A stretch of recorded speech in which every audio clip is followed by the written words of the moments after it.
Going to, in our continued study of Sefer Shemot, we're going to take a step back today. And we're going to take a look at the overall picture and at some problems that emerge when we consider that overall picture. Today, let's begin with a review of a balance that exists in our lives. We've spoken about this before, between prescience, predestination, and free will. Prescience means that God knows what's going to occur. Predestination, that God determines what's going to occur. And free will is our belief in Bechira Chafshit, our belief in free will. Which of those three do we believe in? Prescience, predestination, and free will? The answer is all of the above, correct. All of the above. And then we believe them in a very, very delicate balance. On the one hand, one might argue that if God knows what we're going to do, then we don't have free will. But our argument is, no, that's not the case. That God's knowledge of our actions before they occur does not limit our decisions when we make them. To simplify to a very, very simplification, if I take a time machine into the future and I see that you're going to cross Rehov Asher at 2:00 tomorrow afternoon, and I come back and I don't tell you, I don't give you that information, the fact that I know you're going to cross at 2:00 tomorrow afternoon does not mandate that you have no bechira. You are going to cross of your own free will. So in a sense, God's knowledge, there is only one commentary that I'm aware of from the Middle Ages who says that God limits his own knowledge to give us free will. In other words, God limits and does not and consciously decides not to know what we're going to choose. But most of the commentaries will say, no, we don't limit God's knowledge at all, but that does not limit our free will. And fine, yes.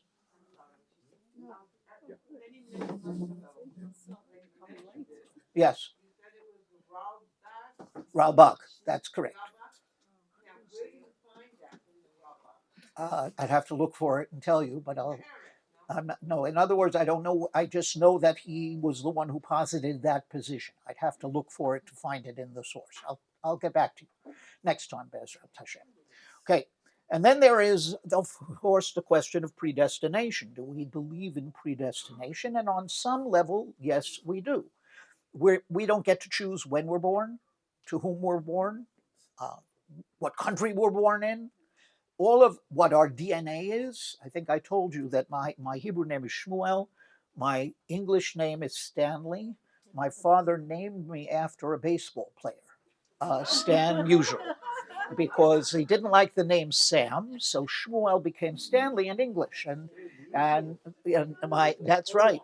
And those of you, the fact is that many of you recognize that. When I told that to a young class, they didn't know who Stan Musial was. I mean, it was anyway. But my father had great hopes for me, and it didn't work out.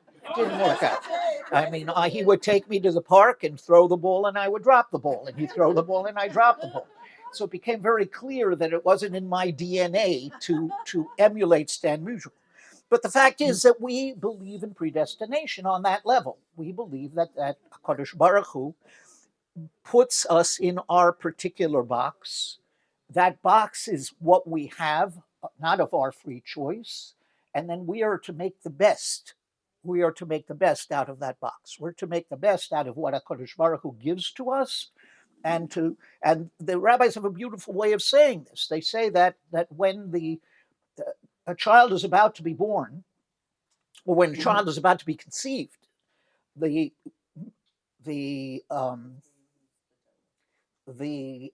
angel that is appointed over pregnancy and conception comes before HaKadosh Baruch Hu with this little drop and says, what will it be? Wise or not wise? Smart, rich, etc., etc. But the one thing he does not ask, will he be good or bad? That remains our decision, and therefore that's the idea of saying that a lot is predestined, but it's our job to determine how we use it.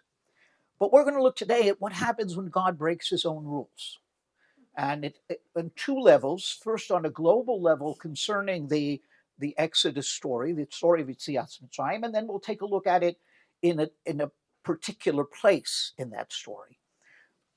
HaKadosh Baruch Hu predicts to Avraham in the Brit Bein Haptarim, in the covenant between the pieces. Look at what he says. Take a look. Vahi Shemesh lavo. It was the Shemesh was about to set. Great darkness falls on Avram. And God says to Avram, Yodoa tida, ki ger yezaracha be'eretz lo lohem.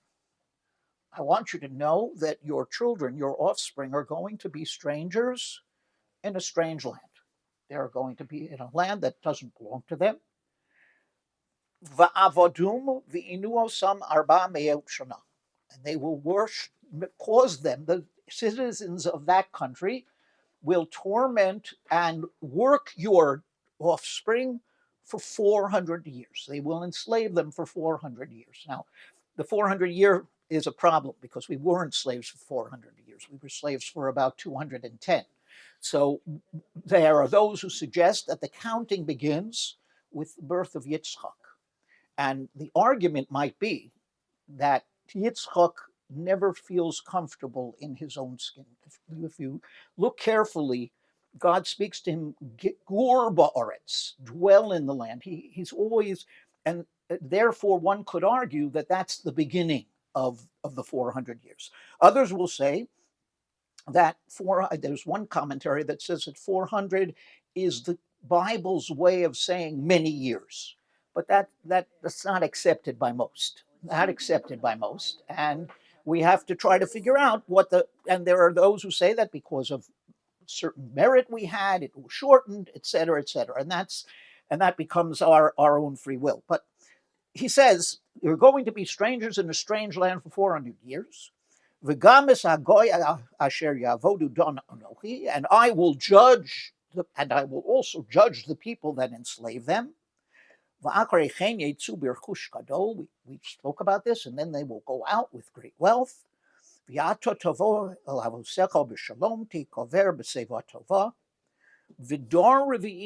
this is a very important, I think I've pointed this out to you before, but I constantly stress this. Vidor revi'i yashuvu hena, ki lo shilem avon ho'amoriyat hena.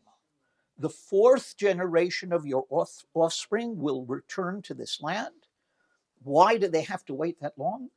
Because the Amorites who live in the land will not deserve to lose it until then. Their evil will not reach a level where they need to be punished with exile from their land or destruction only after the fourth generation. Now, that means that we had to wait because of the rights of others. And this is very important. I actually had a discussion again about this with someone recently. How do we view the non-Jew? How do we view, and I had a whole conversation with one of my rabbinic colleagues who, his wife was in the store and she found that the non-Jewish owner undercharged her. And we said, okay, so go to him and give him what he deserves. And she said, no, it's gezelakum, I can take it, I can keep it. And there's a lot to talk about there, about how we view the other. And my argument would be that she's wrong, and that we can halakhically prove that she's wrong. But nonetheless, it's an issue within the Jewish community. I often said we are supposed to teach our children that they are chosen, that they're valuable, but not that they're better than everybody else necessarily. We have a unique heritage. We have a unique belief. We have a unique communication and relationship with HaKadosh Baruch Hu, but others can join us too. We're kind of strict as to how that happens, but others can join us. And even if they don't, Chasidei Umos Ha'olam, I would love to be, I'll take it in a second. I would love to be in the place in Olam Haba of the non-Jewish Pole or German who risked his or her life and their family's life to save Jewish people. Right? I would love to be in that place because that place is very high. Yes.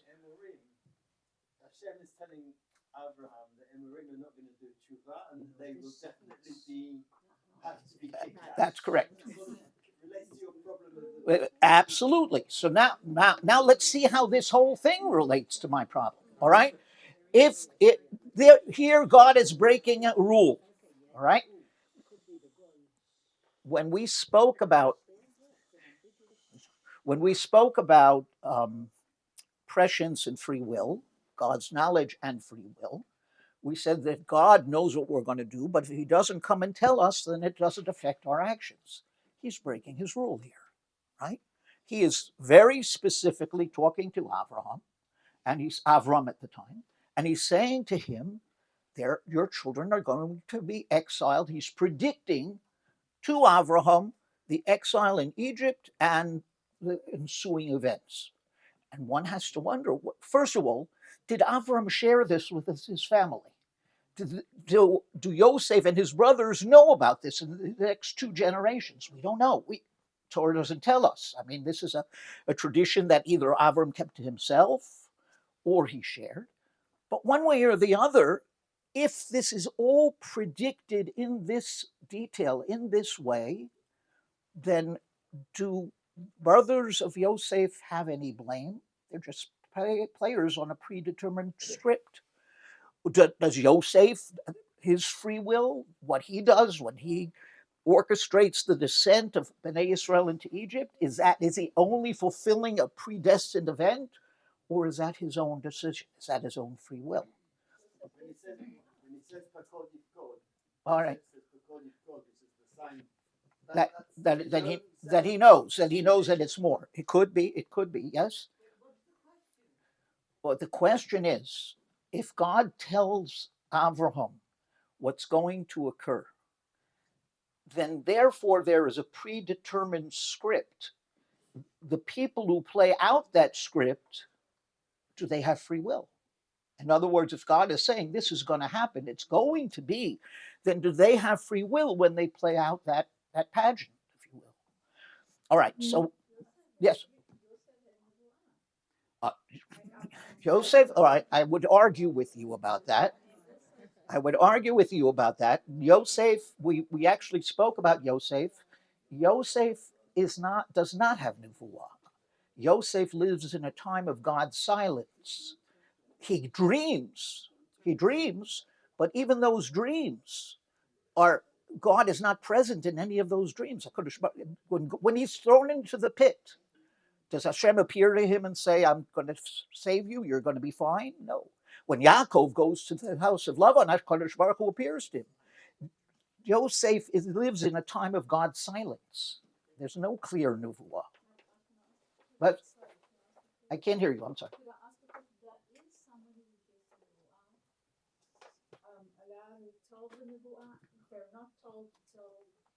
That's an interesting question. She asks if someone receives a vision, a prediction, a nevuah, and God doesn't say share it with the others, do they have the right to share it, or are they supposed? And that's what we're asking about Abraham. It's not clear what the ensuing generations know about this. It's not clear.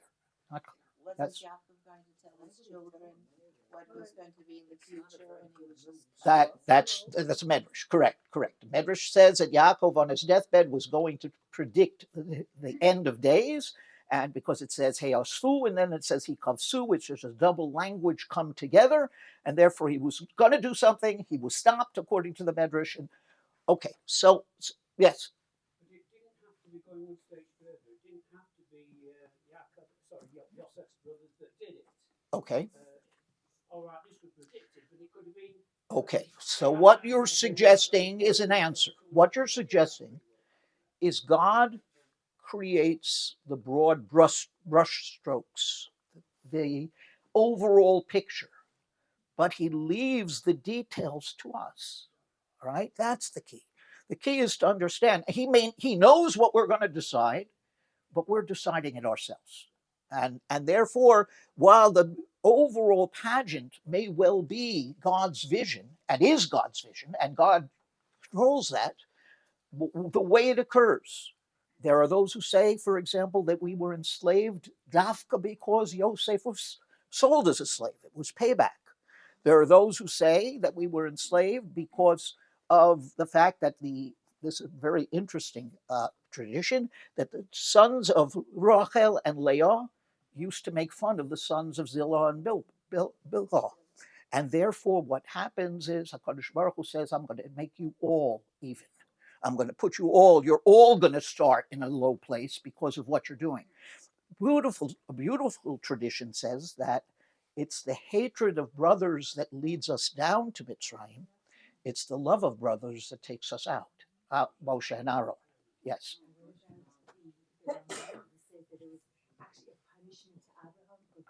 That's correct. That's correct. That's a tradition that the Bris Ben Absarim, the vision, is God's response to Avram's lack of total emuna when he says B'moedah. But nonetheless, what we're trying to do is we're trying to back up and see the big picture here. Yeah. So I was taught that just because Hashem knows something doesn't mean that we have to do it. And you see all through life that people change what's predicted for them. You see Rabbi Akiva's daughter, you see all kinds of stories where it was predicted that this would happen, and yet people have the ability to change the prediction. And if everything that Hashem knows is what it is, then what is our reason for being all right here? So coming back to your comment, yes, we have the right to make those choices. Most of us believe, most authorities will believe that God knows the choice we're going to make. If we're going to change, he knows we're going to change, but he's not making that happen. He's not making that happen. That is our choice when it occurs. All right, this is fine. This is fine until we get to one particular point in the story of Yetziat Mitzrayim, and that is what happens to Paro's free will. Does Paro have Bechira Chavshit the way you and I have Bechira Chavshit? And if not, then we got a problem. All right? So take a look, for example, at some of the psukim in the Torah that talk about this issue. Right away, when HaKadosh Baruch Hu talks to Moshe at the Sneh, the underlined section, page number 3, first paragraph, Va'ani yadati Lo yitain melech Mitzrayim la'aloch v'lo b'yad chazakah. I know, says HaKadosh Baruch Hu, that Paro will not let you go, and only will let you go if he's forced to do so. Turn to the next quote, and it gets much deeper. Here, in this first quote, he's saying, I know what's going to happen. He's not going to let you go. In the second quote, which is right before Moshe begins to return to Mitzrayim, Va'ani achazek eslev eslibo v'lo yishalach eslam. And I will harden his heart. I will make his heart strong, literally, and he will not let you go. So if God hardens, and then other sources, as the story progresses, it says over and over again, Kadosh Baruch Hu hichbid leiv paro or hichzik leiv paro, either made it strong or made it, but one way or the other, Paro is robbed of. It seems that Paro is robbed from his free choice, right? It seems that Paro is robbed from his free choice. Now, I want you to. I actually skipped on page 2. I forgot to tell you that when we talk about the prediction of the slavery and the fact that Yosef's story brings it about, there's a very beautiful medrash that says when Yaakov Avinu sends Yosef to go to the brothers, he sends him Me'emek Hebron, from the valley of Hebron. Now the problem is, I'll come to you in a minute. Hebron is on mountains. It's not. Well, that's one interpretation, but it's not the valley of Hebron. So the Medrash says, from the Eitzah Amuka, from the deep thoughts of the man who's buried in Hebron, that's Avraham. This is the beginning of the fulfillment of his vision. So again, issues there. But come back now to Paro. Yes. Why do we say when we say Paro, that's already a punishment and not taking away his free choice? Okay. Well, if it we'll get to that. We'll get to that.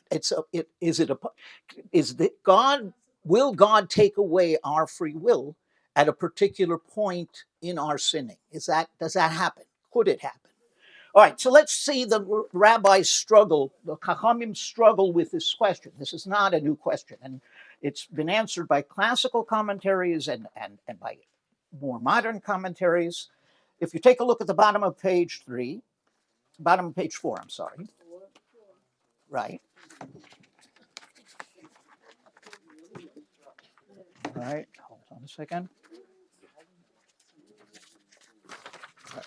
So if you take a look at page 4, take a look at the quote, the second paragraph.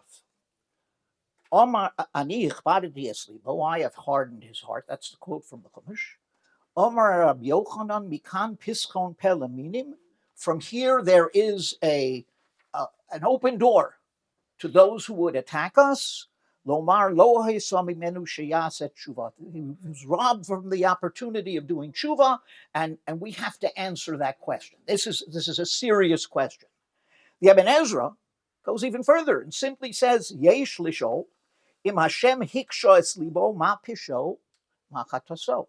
If God hardened his heart, then what's his sin? What's the transgression? Obviously, he has no choice. So the rabbis will offer a whole variety of interpretations. If you take a look at page 5, if I can find page 5.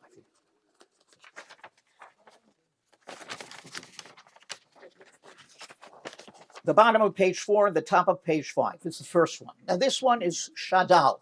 Shadal Shmuel David Lutzato lived in the 1800s. So he's a more contemporary scholar.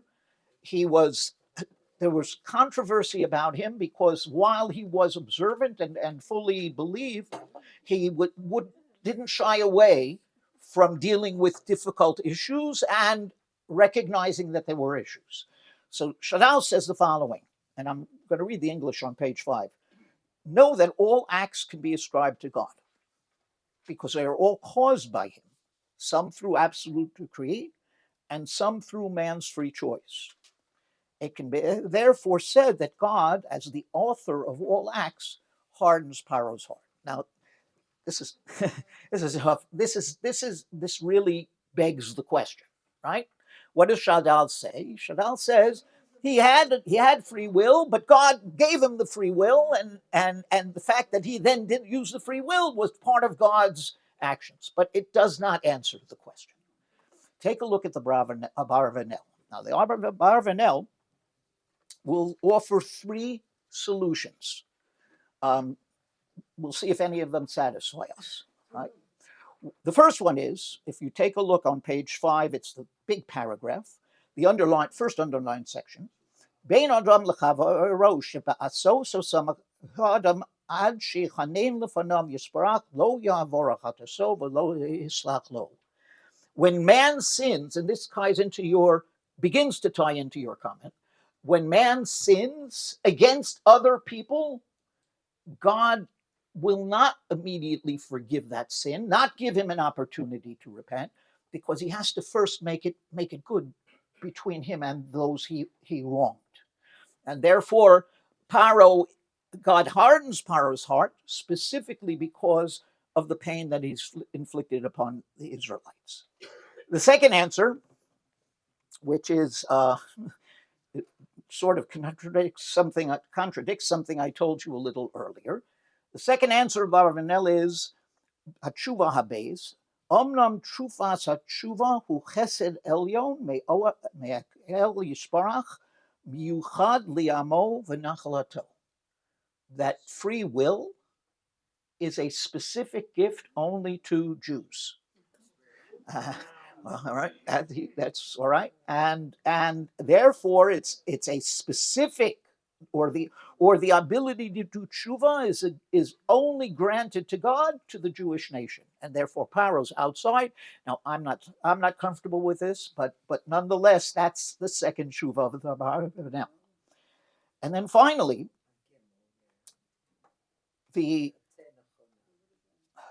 one second. If you take the second, finally, the last suggestion of the Barbanel is the following: that the hardening of Pharaoh's heart does not affect his free will. It affects his ability to withstand the plagues. And therefore, God is allowing his heart to be hardened in order that he won't, at the first plague, all of a sudden just let them go. Now, others will pick up on this a little bit more. Take a look at the Sforno. The Sforno says, and this is very interesting, the Sforno suggests that the hardening of Pharaoh's heart is specifically designed so that he can do tshuva for the right reasons. What do I mean? What does it mean that he hardened his heart? He hardened his heart against the plagues. Same idea as Bravanel, taking it one step further. And therefore, Paro had his heart hardened to the point where the plagues would not convince him otherwise. In other words, the pain had to occur, and Paro, a normal person, after plague number 1, would have said, okay, go. But HaKadosh Baruch Hu is hardening Paro's heart vis-a-vis the plagues in order to ensure that when he lets the Israelites go, he's letting them go for the right reason. In other words, he's really, really doing tshuva. Meanwhile, the Israelites are suffering through all this time.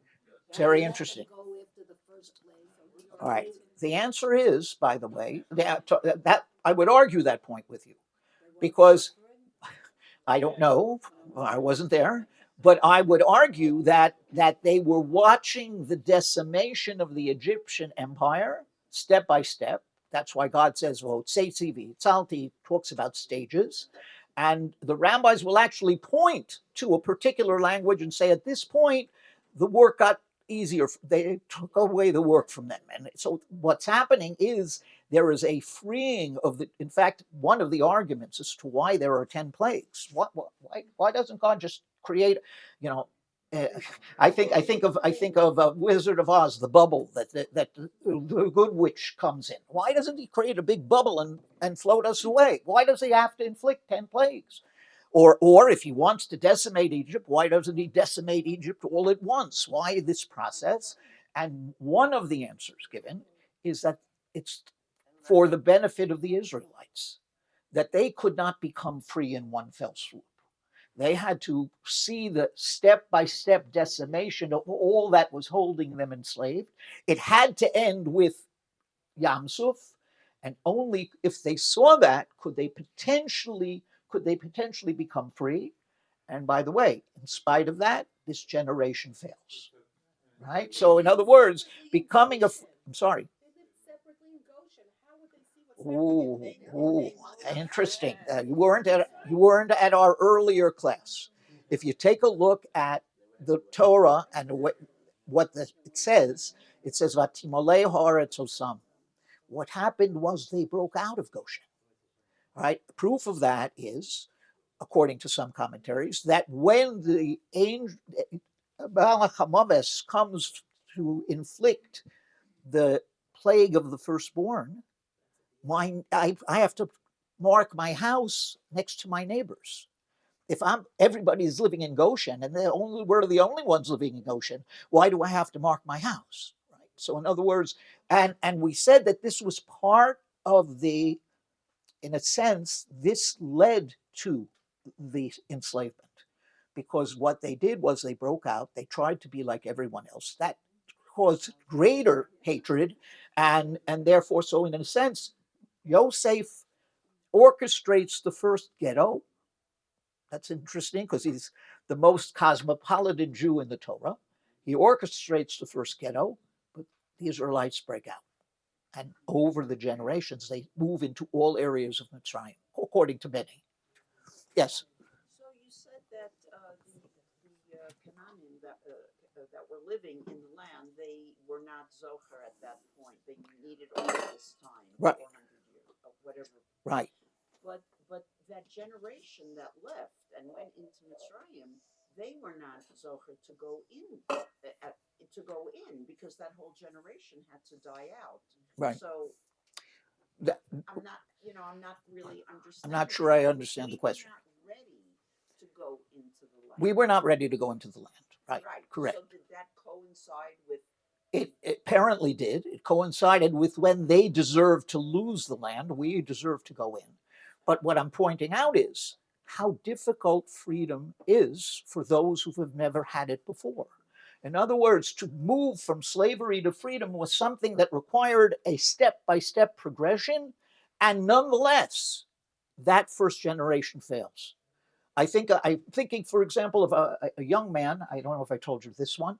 A young man who I met when I made a trip to the Soviet Union to visit refuseniks, and we brought him. We were zochet to bring him to the States. There were things he couldn't believe. For example, we had 2 cars. He could not believe we had 2 cars. He thought that I pushed a button in one car and it transformed into the other. But the idea that you could be wealthy enough or good, have the opportunity to have more than, he would go to the store, ShopRite, go to the aisle of cereals and was paralyzed. Right? Because right? So in other words, when you're a slave, you don't have to make decisions. When you're a slave, you don't have choices. There's something comforting in not being the one to make all those decisions. It's like maybe not, please. No. we stay away from political points. So here. Yes. I'm not sure if I'm correct in remembering. Isn't at the beginning that Pharaoh hardens his own heart and only after that? Stay with me. Stay with me. All right. Now we're going to take a look at the approach that I believe is the one that we're going to end up with, that we'll be most comfortable with. But I want you to see it inside as well. The Medrash quotes at the bottom of page 6. Medrash quotes Reish Lakish. Now Reish Lakish is a very specific character in Jewish thought. Reish Lakish begins as a bandit. He begins as someone who robs people, a highwayman. And what happens is he one day encounters Rabbi Yochanan, who is washing in the river or in the stream. And Reish Lakish and Rabbi Yochanan is a very, very handsome man. And therefore what happens is Rabbi Yochanan turns to him and says, if you will repent, if you'll do tshuva, what's going to happen? I'll give you my sister because my sister is even prettier than I am. He makes a business deal with him. Makes a business deal with him, right? And what occurs? He turns the corner. Now, so Reish Lakish now is saying this, and I want you to think about him as he says this. HaKadosh Baruch Hu masre bo ba'adam pam rishona, shenis shlishis. God will warn a person the first time, the second time, the third time. Ve'eno chozer bo, and if he refuses at that point to heed the warnings, then noel libo min hashuva kedei lifroa, in order to have the payment of punishment that this person deserves. In other words, you can lose the opportunity to do tshuva through repetitive sin. That's what he's saying. And I always wondered whether or not specifically Reish Lakish said this because he was at the end of the cliff when Rabbi Yochanan pulled him back. In other words, perhaps he reached or recognized that you could reach that point where you're not going to be able to make a choice anymore. It's become so habitual. It's become so ordinary to you that you're going, and that may be God robbing you of the ability to do tshuva. And therefore, Reish Lakish will say very specifically that the hardening of Paro's heart occurs because of Paro's repetitive sins. And the textual evidence is, someone pointed this out, it's in the second, on page number 7. If you look at the 2 psukim, this is the transition from plague number 5 to plague number 6. In plague number 5, what does it say? Vayachbed lev paro, v'lo shalach es ha'am. Which stuff is that? It's page 7. Vayachbed lev paro, v'lo shalach es ha'am. What does that literally mean? Paro's heart was hardened or became hard. It doesn't mention that God is hardening his heart, right? Paro's heart turned to stone, and he didn't know. That's correct. Vayachbed, correct. In other words, he himself, this was as a result of his own free will. Whereas in the next plague number 6, what does it say? Vaychazek Hashem es lev paro. There, when he gets to plague number 6, by that time, Reish Lakish would say he's reached the point of no return, and HaKadosh Baruch Hu is going to not let him, is not going to let him return because of he needs to have payback, specifically. The last quote that I have for you is from the Rambam.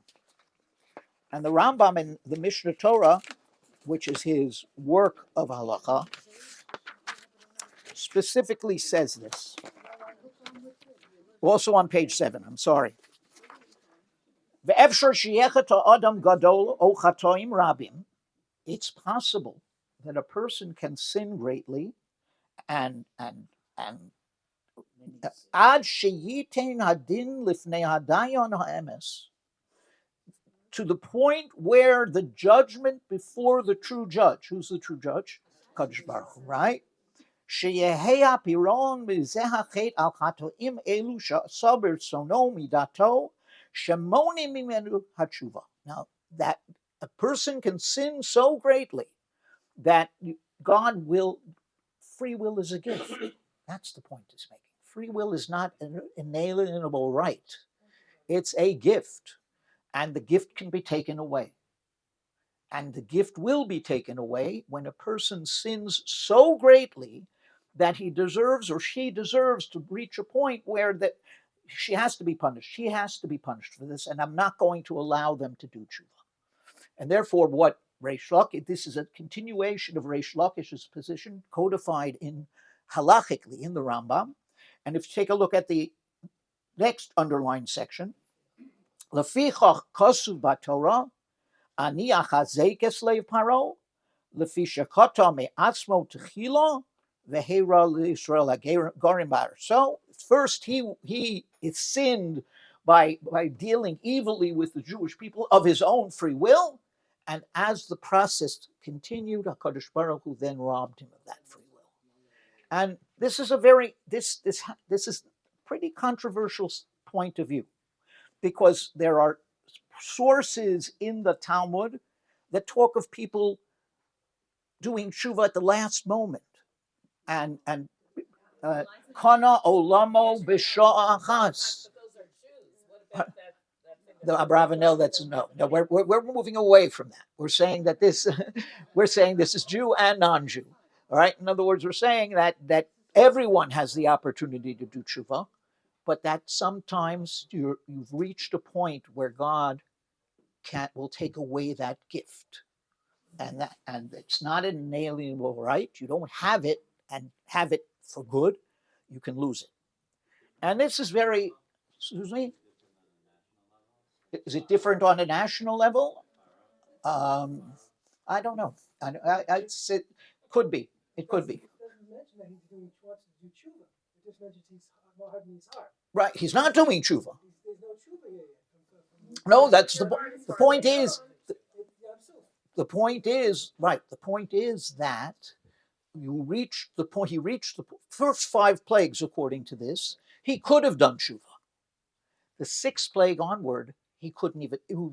That opportunity was taken from him, and that's what it means when it says "Vayachbed lev paro," that even if he wanted to do tshuva at that point. And I remember when I was in high school, one of my contemporaries was doing a debate on television with a Catholic a priest, and at one point he turned to and said, according to your tradition,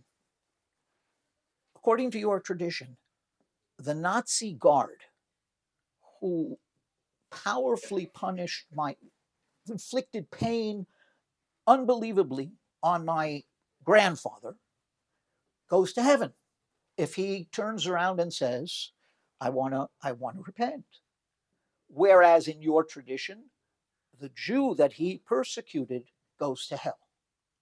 In other words, I would rather be part of a nation and part of a tradition that fundamentally says there comes a point of no return. There comes a point where Hitler, chas v'shalom, Yimach Shemo, where Hitler can't do tshuva, can't, even if he wants to. Right? There comes a point where you lose that opportunity, and I think that's the real answer to my mind as to what it means when it says Vayach be'lev Paro. Clearly, what happened was Paro sinned and sinned again and again. Every one of before the plagues, he enslaved the Israelites, and therefore he loses the opportunity to do tshuva. Yes. The Medrash you mentioned before, Shmuel Rabbi talks about first time, second time, third time. Yes, that's right. Well, right. Paro has numerous opportunities to do tshuva. Numerous opportunities. Yes. What about the concept of a clean correction? That the nation is the concept that somebody has to do what he did. That Paro and Mitzrayim were the Kli. Right. There's the concept that the Egyptians and that those who enslaved us were the hand of God because this is what God wanted to have happen. But we come back to that. We said, if we believe that God wanting it to happen indicates what? Indicates that he's controlling their free will, that's a problem. All right? It creates a problem for us. What they are, because of their decisions, they end up being the arm of HaKadosh Baruch Hu. Because of what they did, they end up being the arm. Right. Yes? It seems almost like a natural process. Like, for instance, we say, well, if you don't keep the mitzvahs, then you will be cut off. You know, your family will be cut off. Right. Well, if you don't keep the mitzvahs and you assimilate, sure, you'll be cut off. I mean, nobody's like, there's not a thing from heaven. You know, one could argue that this concept is played out in our lives through our behavior. You can sin to a point where the sin becomes so habitual that it becomes part of you that you can't break. Exactly. That's what's being said.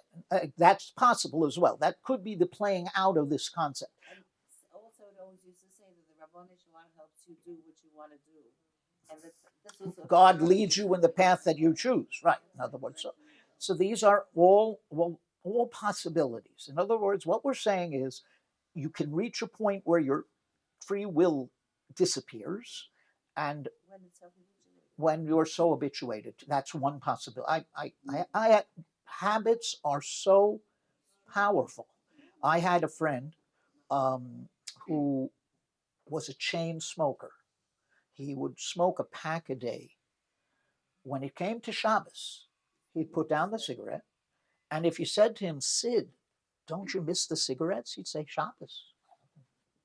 He lit the next cigarette from the Havdalah candle. All right. In other words, he but somehow he was able to break the habit. What he failed to learn is that Shabbos is supposed to inform your entire week. It's not supposed to just be a time where you do certain things. It's supposed to inform your behavior throughout the week. Unfortunately, tragically, he passed away from lung cancer. But the fact is that you can break habits if you want. All right, so I want to go back for you don't have Shabbos all week. It's supposed to inform the week. It's supposed to teach us what we can do during the week. I want you to think for a moment, going back to this concept of God painting the big picture and us playing out the details. We live that, if you think about it. Rav Soloveitchik Zatzal said that the contribution of the Jewish nation to historical awareness was that we introduced the concept of a destiny-driven history, as opposed to history causality. So until that moment, and now for many in the world, what is history? It's one generation causes what's going to happen or lays the groundwork for what's going to happen next and next and next, and we're just traveling. Along comes the Jew and says, no, we're going somewhere. We're traveling somewhere. We're moving in a particular direction. Now, if that's the case, going back to our original question, if God paints the broad brushstrokes, if he tells me that Mashiach is going to come no matter what, so then why do I need to do all this, right? I just sit back and say, HaKadosh Baruch Hu, you're going to bring Mashiach. You told me he's going to come. Why do I have to strive? So the answer, of course, is Mashiach's going to come. But when he comes, how he comes, with what pain or what glory, and how many of us will be there to greet him, or our children or children's children will be there to greet him, all that's determined by our actions, all determined by us. And therefore, although we are promised that we're going to reach that destiny, we have to work at it because we want it to happen the right way and we want to be part of it as opposed to outside. So anyway, that we dealt with some very, very difficult questions today. I hope you feel that we answered them appropriately. If there are no more questions or suggestions, I'm going to give you a break.